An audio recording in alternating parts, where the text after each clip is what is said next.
প্রিয় দর্শক আসসালামু আলাইকুম, সবাইকে আন্তরিক শুভেচ্ছা জানিয়ে আজকের ভিডিওটি শুরু করছি। আজকের ভিডিওতে থাকবে ঘাস পচানো এবং ঘাস মারা সম্পর্কে। আপনাদের জমিতে যদি অতিরিক্ত পরিমাণে ঘাস থাকে তাহলে আপনারা দুইভাবে এই ঘাসগুলো মারতে পারেন।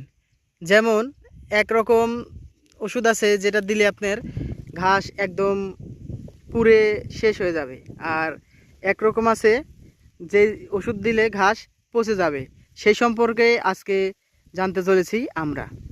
প্রথমে আমরা ঘাস পুরা সম্পর্কে বিস্তারিত জানব। আসলে আমরা যদি ঘাস না পচাই, ঘাস পুরাতে চাই, তাহলে আমরা এই ওষুধটা ব্যবহার করতে পারি।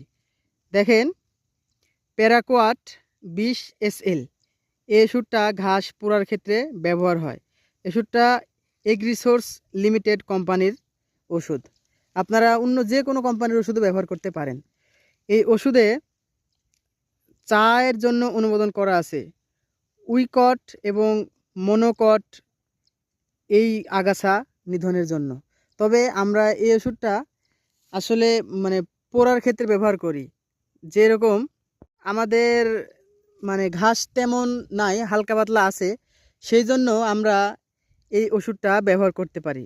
কারণ এই ওষুধটা আপনার ঘাস শুধু উপর দিয়ে পুড়ে যাবে, কিন্তু নিচের ঘাসগুলো ঠিক ওই রকমই থেকে যায়। নিচের ঘাসগুলো পচে না কিংবা পুড়েও না, শুধু মাটির উপরে যে ঘাসগুলো থাকে সেগুলো পুড়ে যায়। আর এই এই ওষুধটা ব্যবহার আপনি করতে পারেন খুব শর্টকাট কারণে। এই ওষুধটা দিলে দেখা যাচ্ছে আজকে সকালে দিছি, আপনি পরের দিন সকালে জমিতে টিলার নিয়ে যায় হোক, নাঙল নিয়ে যায় হোক, যেভাবেই হোক চাষ করতে পারবেন। আমরা যদি শর্টকাট খুঁজি যে আমাদের ধানের পরে অন্য কোনো ফসল দেব, যে চিকন ফসল যেমন পেঁয়াজ টিয়াজ এগুলো দেব, এরকম না, তাহলে আমরা এই ঘাস পুরোটাই ব্যবহার করতে পারি। আর যদি আমরা চাই যে আমরা জমিতে ধানের পরে অন্য কোনো ফসল দিব, তাহলে অবশ্যই আমাদের সেই পচা ঘাস পচানো যে ওষুধটা, সেই ওষুধটা ব্যবহার করতে হবে। কৃষি সম্পর্কিত ভিডিও পেতে আমার চ্যানেলটি লাইক, কমেন্ট, শেয়ার করুন এবং চ্যানেলটি সাবস্ক্রাইব করুন। এবার আমরা ঘাস পচানো সম্পর্কে জানব। আমরা যদি জমির ঘাস পচাতে চাই, তাহলে দেখেন আমার কাছে আছে জাহামা 62 SL। এটা হচ্ছে গ্লাইফোসেট 62% গ্রুপের। এই ওষুধটা ইন্তেফা কোম্পানির। এই ওষুধ ব্যবহারে আপনার জমির ঘাস পচবে, যেমন লু, মুথা, বগরা, লজ্জাবতী ইত্যাদি আরও অন্যান্য প্রজাতিরও ঘাস মরবে। আমরা এই ঘাস পচানো ওষুধ জাহামার সাথে যদি 2,4-D, যেমন এই লাইক 48 SL 2,4-D, এই ওষুধটা সুইট কোম্পানির, সুইট এগ্রোভেট লিমিটেড কোম্পানির ওষুধটার ঘাস মরবে আপনার মিকনিয়া, লজ্জাবতী, এই ঘাসগুলো মরবে। তবে আমরা পচানো ওষুধ জাহামার সাথে কিংবা অন্যান্য যে ওষুধগুলো আছে, এক কথায় গ্লাইফোসেট এই গ্রুপের সাথে 2,4-D গ্রুপ, এই দুইটা ওষুধ যদি আমরা একসাথে মিশ্রণ করে দিতে পারি, তাহলে ঘাস মারতে আমাদের অনেকটাই সুবিধা হবে। একটা বিষয় হলো, আমরা ঘাস মারার জন্য বা ঘাস পচানোর জন্য যেই কোম্পানির ওষুধ ব্যবহার করে থাকি না কেন, কোম্পানি সবগুলোই ভালো, কোনোটাই আসলে খারাপ না।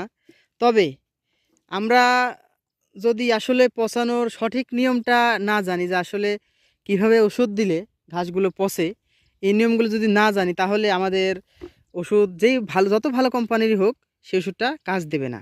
আমাদের এই পচানো ওষুধ 100% যদি কাজ করতে না পারে, তাহলে কিন্তু দেখবেন যে আবার ঘাস তৈরি হচ্ছে কিংবা ঘাস বের হচ্ছে। তাহলে আপনি কিভাবে শতভাগ কাজ করে সেই ব্যবহার করতে পারবেন? আপনার পচানো ওষুধটা যাতে ভালোভাবে কাজ করে, সেই জন্য আপনার খেয়াল রাখতে হবে জমিতে আসলে রস আছে কি নাই। জমিতে যদি পর্যাপ্ত পরিমাণ রস না থাকে, তাহলে আপনি ভালো কোম্পানির ওষুধ দিলেও কাজ করবে না। আপনার জমিতে যদি রস না থাকে, তাহলে মেশিন দিয়ে সেচ দিয়ে হলেও পানি দিতে হবে, পানি দিয়ে জমিতে রস করে নিয়ে তারপরে এই ওষুধ ব্যবহার করতে হবে। আর ওষুধ ব্যবহারের সময় নির্ধারণ করতে হবে আপনার সকাল 8টার দিকে, 8টা থেকে 9টা এরকম সময়, যাতে হালকা নিয়র থাকে। আপনার ওষুধটা পড়ার সাথে সাথে যেন এই বাইলের ভিতরে চলে যায়, তাহলে ঘাস পচতে তাড়াতাড়ি ঘাসগুলো পচবে। আর এই দুই ওষুধ যেমন আপনার গ্লাইফোসেট এবং 2,4-D এগুলোর ব্যবহারের সাথে আপনি একটা জিনিস দিতে পারেন, সেটা হচ্ছে 1 থেকে 1.5 মুঠ লবণ। এই লবণটা দিলে আপনার ঘাসটা তাড়াতাড়ি পচনশীল হবে। দ্রুত গতিতে পচলে অবশ্যই আপনার ঘাসের জন্য ভালো হবে। এই পচানো ওষুধ দেওয়ার সাথে সাথেই মানে 2 থেকে 3 দিন পর জমি চাষ দিবেন না, তাহলে আপনার এই পচানো ওষুধে কিন্তু কোনো কাজ দেবে না।